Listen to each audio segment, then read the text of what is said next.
Hamas has been in the news, as you know, ever since October 7th, ever since they attacked Israel.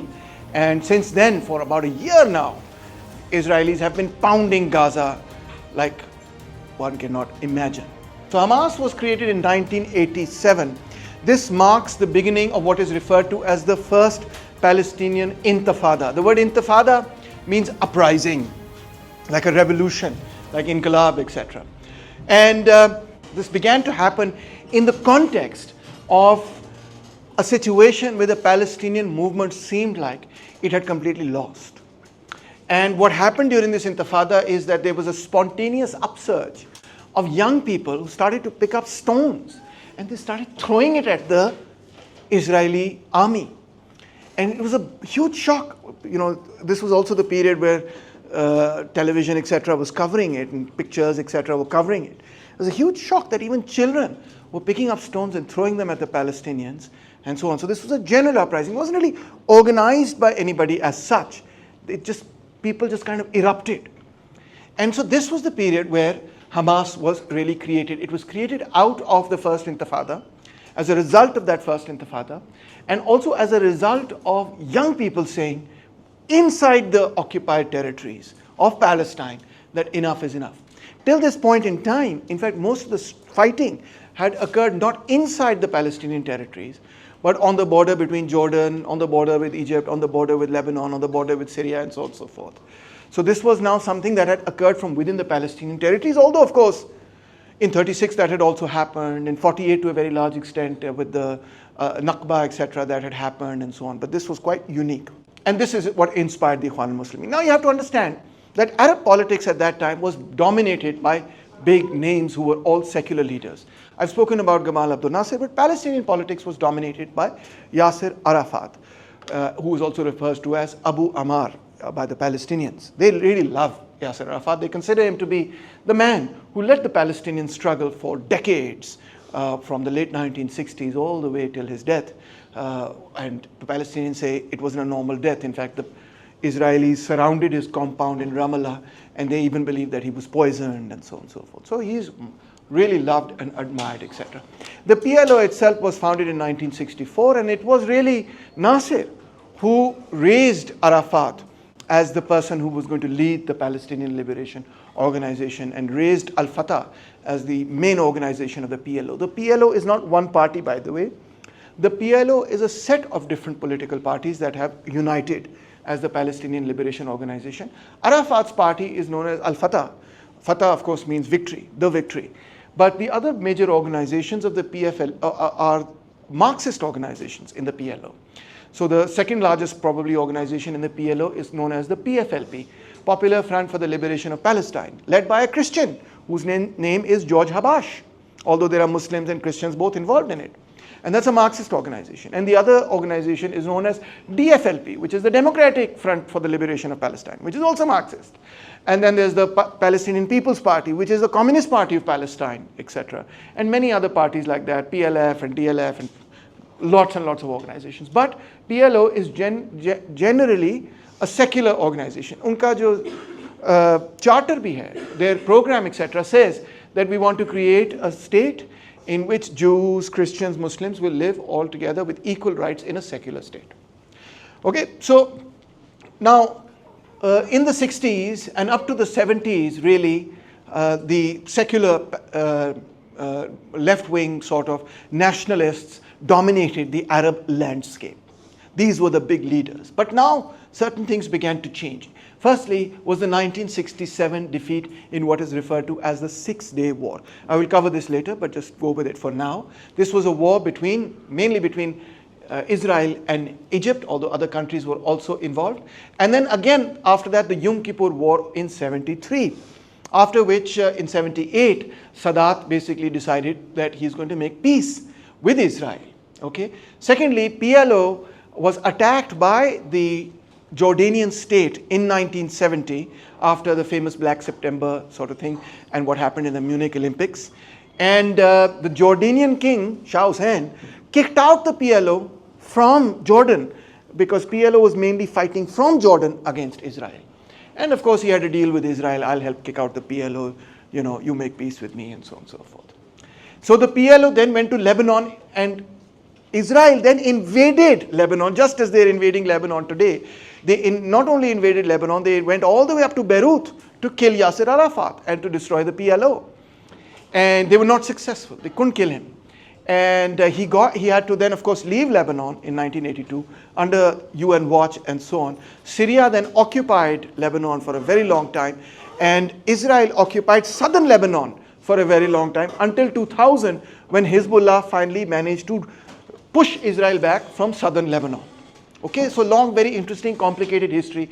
But after this, PLO basically ended up in Tunis, which, as you know, is in North Africa. From Tunis, they could not organize any attack against Israel because they were separated by a sea and by several countries. Okay, so for that reason, in the late 1980s, the PLO had become almost completely isolated from the Palestinian territories. And then the Islamic Revolution in Iran had occurred in 79. 81, Sadat was assassinated. Hezbollah was organized with Iranian support after 79, etc. in the 1980s. And in the 1970s, of course, late 1970s, Israeli politics also went through a major transformation, which was the rise of the Likud party. The Likud party is a party of extreme Zionism. Extreme conservative religious Zionism, who not only believe that Israel is not just legitimate, etc., but want to create a greater Israel. They say Samaria and etc., these territories that were part of what they call historical Israel should be part of the state of Israel. They don't accept the UN partition. They don't accept any United Nations resolution which says that the Arabs should also have their state, the Palestinians should also have their state. No. They're like, no, all of this territory should belong to us. And they started becoming more and more popular, and they also started to change the rhetoric of Israeli society into this kind of extreme religious Zionism. You might not realize this, but Israel always used to claim before the rise of the Likud that they are a secular democratic society. But now with Likud, they didn't say that anymore. They said, no, this is not that kind of secular society, etc. This is for the Jews only. Although it was always for the Jews, frankly, the claim to secularism was only very skin deep, etc. It was always basically a Jewish state. But now with Likud, that pretense also was done away with. So this is a party of extreme Zionism. And they also started what is called the settler movement. They accelerated, not started. They accelerated what is called the settler movement. The settlers were these people who with arms, etc., would go and settle in places that were illegal for them to settle according to United Nations treaties and so on. And they would take up these lands and push away the Palestinians from these lands, because in their mind, this was historical Israel and they had to get rid of the Palestinians from these regions. So all of these things were happening. Ikhwan al-Muslimin, which I've covered previously, is a very important organization, not just in Egypt, but also in Gaza, which was, of course, right adjacent to Egypt, and hence had a big role there. The leader of the Ikhwan al-Muslimin in Gaza was this man, Ahmad Yassin, and he had already set up a massive social service network in Gaza. Schools, mosques, obviously, but hospitals as well, and many other cultural centers, and so on. In fact, the Ikhwan al-Muslimin was the only party that was given free access and total legal cover in Gaza. The Israeli state did not want to crush the Ikhwan al-Muslimin in this entire period. The reason for that was that Sheikh Yassin's view was that nationalism and secularism of the PLO is basically not Islam. We have nothing to do with the PLO. We don't agree with their armed struggle. We don't agree with their secular agenda. We don't agree with their socialist agenda. We don't agree with their Palestinian nationalist agenda. We have nothing to do with them. In fact, they would even criticize them all the time. That these people, what they're doing is actually not what Islam is all about. And for that very reason, the Israelis said, these guys can be useful to us. We're going to use them against the PLO. So we're going to allow them access to Gaza because they are against the PLO. So the main threat to Israel was not from here, but was from the PLO. So they said, all right, we'll use the Ikhwan al-Muslimin and Sheikh Yassin against them. But when his organization got too big, and when it became Hamas, and when Hamas became popular in 2004, they assassinated him. They sent a missile and they killed him. He's a paraplegic, okay? He had an accident, and for that reason, he cannot use his arms and legs, etc. And so he's on a wheelchair. But they assassinated him nonetheless Okay, he is considered very, very dangerous. It was after his death in 2006 that Hamas also won the Palestinian Council elections and became the legitimate government of the region of Gaza. They had, of course, a fight with the PLO then, the Palestinian Authority, etc. The Palestinian Authority mainly controls West Bank today, which is why you don't hear a lot of news about people being bombed in the West Bank right now, but only in Gaza. And the Hamas came to control Gaza. The Hamas militants then expelled the PLO militants, and the PLO militants expelled the Hamas militants from their respective territories, which is sad, but that nonetheless is where it is. But what this meant, of course, was that from 2006 onwards, Hamas was basically trying to run Gaza as a, within the framework of elections and, a state system and so on and so forth, etc. They were also resisting, but they were also trying to run that society. And so this was a long period, actually, from 2006 till last year, where it looked like Hamas would just transform into any ordinary political party that would run Gaza. But why did this not happen? Mainly because of the intransigence of the Likud and of the extreme Zionists, who nonetheless made life for Palestinians in these Palestinian territories so miserable that they felt they had to break the whole thing. One of the key events, in fact, in my view, that prompted Hamas to break from this framework of, okay, we'll run this territory and so on, and go back towards militancy, was the Abraham Accords, which were accords reached with 4 states with Israel, where they would recognize Israel. And it looked like for a while that it would not just be restricted to 4 states, but that all the Arab states would end up recognizing Israel. And at that very moment, suddenly from within the woodworks, you had Pakistani anchors also saying, well, maybe we should recognize Israel, and some anchors were going for trips to Israel and so on and so forth. So this was something that was on the table, that maybe all the Muslim states, about 23, 24 Muslim states, still do not recognize Israel. Like, for example, Pakistan. So I have a Pakistani passport only. I cannot travel to Israel because we don't recognize them, they don't recognize us, so I can't travel to Israel, to Palestine. Why would I want to go to Israel anyway? But I cannot travel to Palestine because to get to Palestine you have to go through Israel, because Palestine does not even control its own airspace. Anyway, I'll talk about what they did to the Palestinian territories in another lecture. It's very important how they broke it up, and in the name of security they really made it impossible really for the Palestinians to have a viable Palestinian state. We'll talk about that in just a bit. But the military wing of Hamas is the Al-Qassam brigades, etc., who was in 1936 a militant who fought in that particular uprising of the Palestinians. They named it after them. Now, Hamas really also, to understand how it got created, you have to understand another organization called Islamic Jihad. Islamic Jihad was a very tiny organization, not a very big one. But they did something which was quite exceptional at the time, and everybody got up and took note, which is that they started suicide bombings in Palestine. Till that time, nobody really did suicide bombings in that way. Of course, as you know, suicide bombings were done in Iran during the Iran-Iraq war and that sort of thing, but those are different because those are 2 armies confronting each other. This is really 2 civilian populations, 1 armed civilian population, yes, the Israelis, etc. But it's kind of a different scenario. So when they did these suicide bombings, the Palestinians said, oh, well done. Although they got caught and stuff, and they got stamped out and snuffed out very quickly, but there was an upsurge of public opinion in their favor. Now, the key thing to understand, one of the very key things to understand about the debates within the Palestinians is that the Ikhwan al-Muslimin and members such as Sayyid Qutb, leaders such as Sayyid Qutb and Hassan al-Banna had always said that secular nationalism is a misguided repudiation of divine sovereignty in favor of human authority. This is very important, that these secular rulers are changing the law. They were changing it. That's true. They changed family laws, etc. They changed, hand cutting, stoning to death, rajam ki saza, and other things. They were saying, okay, this was fine for that time, but we have to change them. And they were changing them.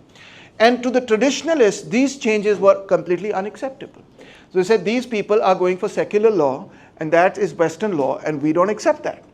Right? So the other major issue was the question of Palestinian nationalism. Now, I need you to understand that firstly, Palestinians are Arabs. They are Arabs. They speak Arabic. They speak, if you meet a Palestinian and you meet a Jordanian, you will not be able to tell them apart. Okay, even they might not be able to tell each other apart, firstly. Secondly, and here's the most shocking thing, the Palestinians are Semites. They are Semites. And in fact, here's another bomb that I'm going to throw in the class. All those who speak Arabic are basically all Semites, because to be Semitic is actually to belong to the Semitic language group. And Arabic is part of the Semitic language. In fact, it's very closely related to the Jewish language, etc. as well. Shocker, I know. So when somebody says these Palestinians are being anti-Semitic, that's like saying they're being against themselves. It's not correct. It's not technically correct. What they mean to say is they're being anti-Jewish.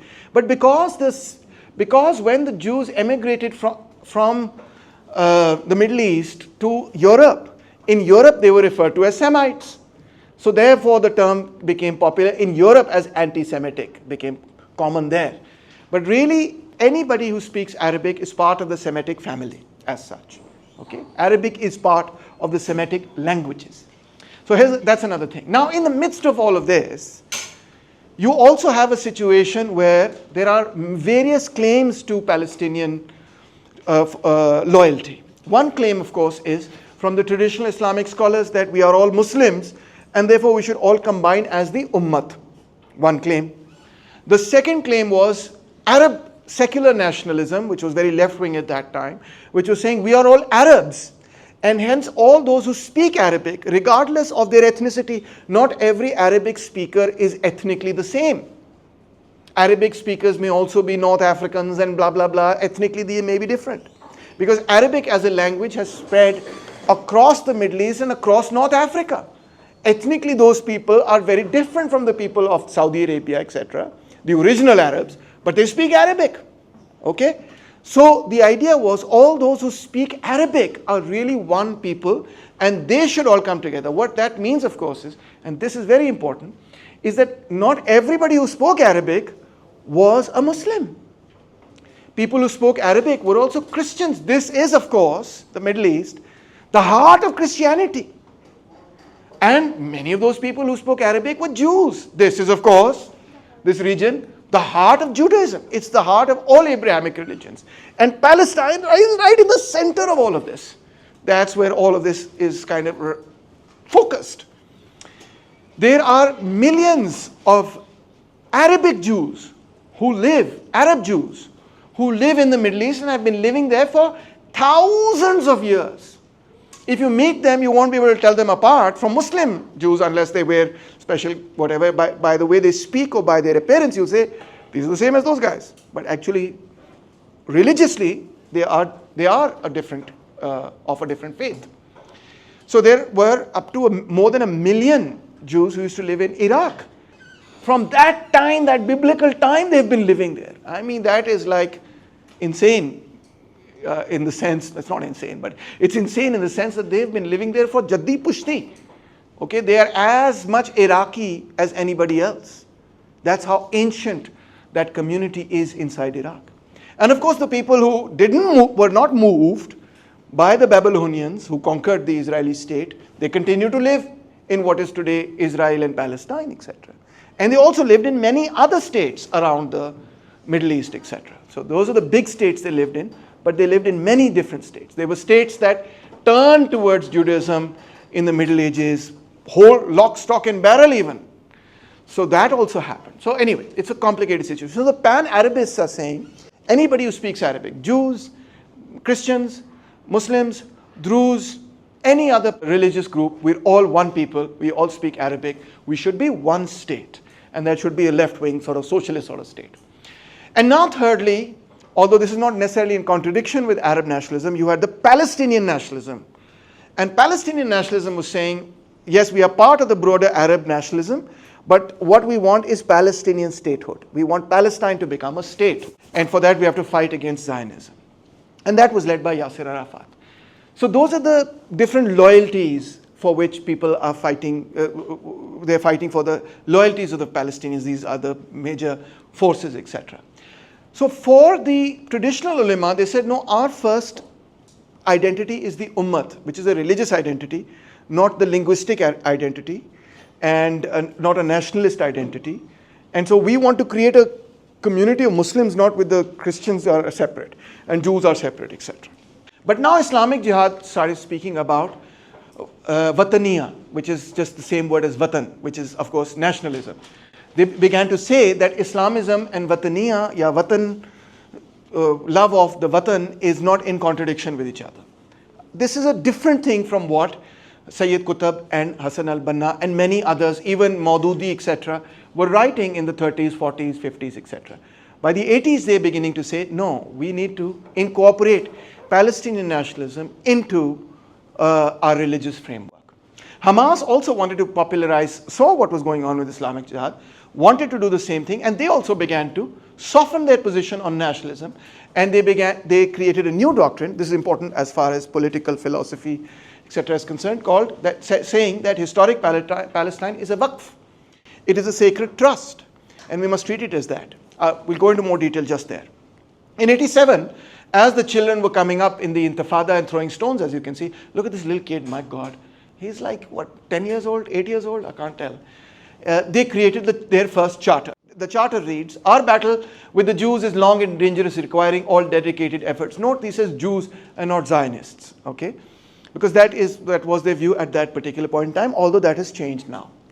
The Muslim poet Iqbal, oh my God, when I read that, I was so happy. That's our Bala. Yes, that's Allama Iqbal. Sorry, I'm a bit of a Punjabi, you know. That's our Bala. Anyway, Allama Iqbal ka sher bhi hai in the charter of Hamas, which is, when faith is lost, there is no security, no life. For he who does not revive religion, and whoever is satisfied with life without religion, then he would have let annihilation be his partner. Of course, you can also quote Iqbal in favor of socialism. Utho meri duniya ke gharibon ko jaga do, kahe umra ke dar diwar hila do, and so on.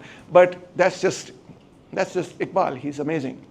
They saw this in the same way as the bigger dialectic of history, which is, they said, the last hour, the day of judgment would come until the Muslims, would not come until the Muslims fight against the Jews, and the Muslims would kill them.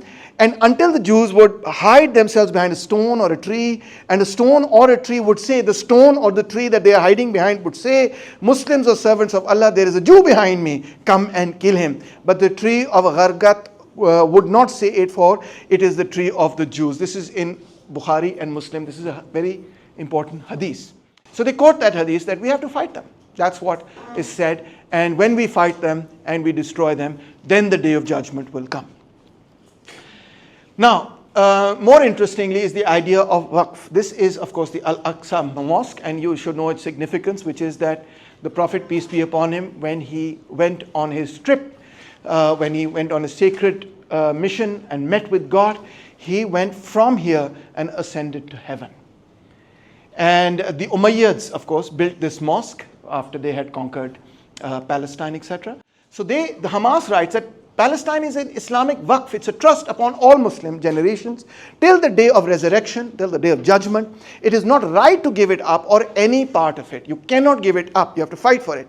And this was given as a waqf to the Muslims by Hazrat Umar ibn al-Khattab, raziyallahu ta'ala anhu. And hence nationalism, this is the relevant part, nationalism from the point of view of the Islamic resistance movement, that's Hamas, is part and parcel of religious ideology. Big change from the previous thinkers. This is a generational transformation. The nationalism of the Islamic resistance movement is part of its religion. There is no solution to the Palestinian problem except by jihad. So by declaring it a waqf, they said, because it's a waqf, therefore struggle for this purpose has become part of our religious duty obligation, and therefore there is no contradiction between Palestinian nationalism as such and our religious duty. So they synthesized these two ideas. They also viewed this whole struggle in the context of the Crusades. They write, after Salahuddin al-Ayyubi defeated the Crusaders, they knew that it was impossible to defeat the Muslims except by setting the stage with an ideological attack to confuse the Muslims' thoughts, etc., stain their heritage and defame their history, after which a military attack would take place. This was to pave the way for the imperialist attack, where British General Edmund Allenby claimed when he entered Jerusalem, now the Crusades are over, and General Gurud stood by Salahuddin Ayyubi's grave saying, here we have returned, O Salahuddin. Right? So they view it as being the continuation of the Crusades. Women are very, very important to the struggle. I think this is a woman, I can't be sure. I did Google women, Hamas, etc. Women is the factory of men. They are the ones that produce men, so they have to be part of this struggle. I know this is not going to please many people. The word factory is kind of like not really a nice word to use, but nonetheless it's there. And the Freemasons, Rotary clubs, and all these NGOs, civil society folks, etc. These are basically intelligence networks. They all try to use the educational system to misguide Muslims, etc. Women must nonetheless be part of the Palestinian struggle and must guard the ideology correctly to win the fight. Also, Hamas is not like our Maulvis. They don't say music is haram, etc., etc. And they don't say art is haram. They say anything that is used in the service of the struggle is absolutely important. They say that the Islamic liberation is in need of Islamic art, and that raises the spirit and does not emphasize one aspect of humanity over the others, but raises all aspects equally and harmoniously. So they talk about how man is part clay and part spirit. And he says Western art only sort of elaborates on the physical aspects, the material aspects, the clay, and forgets the spiritual aspects. But we want to take both. The souls will be bored. Islamic art revives vigor, imparts excitement, and invokes in the soul high spirits and correct deliberation. So art plays a very important role in fighting. Of course, this is not exceptional, because if you know medieval Islamic thought, you know that as far as jihad was concerned, music was not prohibited in jihad. In fact, it was encouraged, that the music will encourage people to fight. The kind of art that's discouraged, of course, is, the kind that talks about I love you and you love me and all this kind of irrelevant stuff. Anyway, it's not irrelevant, it's joking about it. Anyway, so there are powers that support the enemy. What are the powers? They quote the protocols of the elders of Zion. Anybody know what this is? Zaid Zaman Hamid ka favorite intellectual work is the protocols of the elders of Zion. In fact, the protocols of the elders of Zion is a complete concoction. It is complete nonsense. It was created by the Russians to justify why they lost in 1905, and they basically took bits and pieces of another play and just put it all together and said, oh, the Jews met this and created these protocols, etc. It's all nonsense, okay? But many people all over the world, because of Nazi propaganda, because they also used it, think that this is something true and absolutely correct. They haven't bothered to really find out about it. But anyway, they side with wealth. They control the international mass media. Of course, he's talking about the Jews, etc. News service, newspapers, printing presses, broadcast stations, and more. They are behind the French Revolution. So Jews caused the French Revolution. The Communist Revolution, okay, and most of the revolutions here and there, which we have heard of and are hearing of. All the revolutions are basically caused by the Jews to conquer the world. They were behind the First World War, in which they destroyed the Islamic Khilafat and gained material profit, monopolized raw wealth, and got the Balfour Declaration. They created the League of Nations.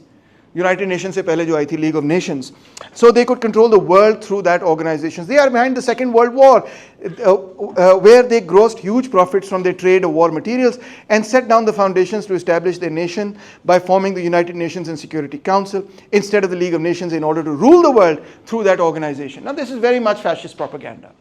Okay, this is what basically Hitler would like to say, etc. That, every problem that's been caused has been caused by some secret organization of the Jews. Unfortunately, it remains very popular even in the Muslim world. In fact, it's not true. I often wonder that the Jews are so powerful that they can cause the French Revolution, they can cause the Bolshevik Revolution, they can cause World War I, they can cause World War II, and yet they can't prohibit the mass murder of their own citizens. They can't stop that from happening. How is that possible? Also, they're not very fond of communism, as you can see. They say, so the imperialist powers in the capitalist West and the communist East support the enemy with all their might, material, human, woman, and they change roles, etc. In fact, the communist movement was totally opposed to Israel, as you know. This is a Soviet poster of 1978 criticizing aggression against the Palestinians, and the Soviet Union was the main funder of PLO and Arafat and other, and Egypt during Nasser and Syria and so on. So, but they say Hamas will lend support to Palestinian nationalism as long as it does not give its loyalty to the communist East or the crusading West, and reassures its loyalty to Islam and so on. Now PLO, here is Arafat meeting with Brezhnev, as you can see, another poster, etc., pro-Soviet poster. Hamas writes, the PLO adopted the idea of a secular state. As such, we consider this to be objectionable. Secularist ideology is in total contradiction to religious ideologies, and it is from ideology that positions, actions, and decisions are derived. We cannot exchange the present and future of Islam in Palestine to adopt the secular ideology. So to adopt secularism is totally against Islam. That's what the PLO is doing. That's why we don't like it. When the PLO adopts Islam as its system of life, we will be its soldiers and the firewood of its fire, which will burn the enemies. Till then, their position is of a son towards a father, and a brother towards a brother, and a relative towards his relative. Matlab hai, we are not against the PLO. They are our relatives, but they are misguided because they follow secularism. What about other faiths? They say Hamas is a humanistic movement and takes care of human rights, and Islam also preaches tolerance of other faiths and respect of other faiths. In the shadow of Islam, it is possible for the followers of all three religions, Islam, Christianity, and Judaism, to live in peace and harmony, and this peace and harmony is possible only under Islam. There's a difference between what PLO is saying and what they're saying. Of course, PLO is saying we're going to live in a secular state. State will not have any ideology. Any religion, sorry. It will have an ideology, which will be nationalism, etc., but it will not have any religious ideology. It will be, everybody will have equal rights. But what they're saying is that, no, state will be an Islamic state, and in that state, we will guarantee the rights of the Jews and the Christians. Two different things, right? Finally, they say only metal breaks metal. Nothing defeats corrupt belief except the true belief in Islam. By the way, if you want to read a book that you will not be able to put down, it is such an amazing book, but you will not be able to put it down. It is Kill Khalid, Mossad's failed hit and the rise of Hamas. It is absolutely it's amazing. You will be reading the book, but you'll be feeling like you're watching some sort of action movie. It's amazing. It's a wonderful book. And it's not pro-Israel and it's not pro-Hamas, just telling you what happens. An amazing book. And it's really quite fascinating. Anyway, I love this book.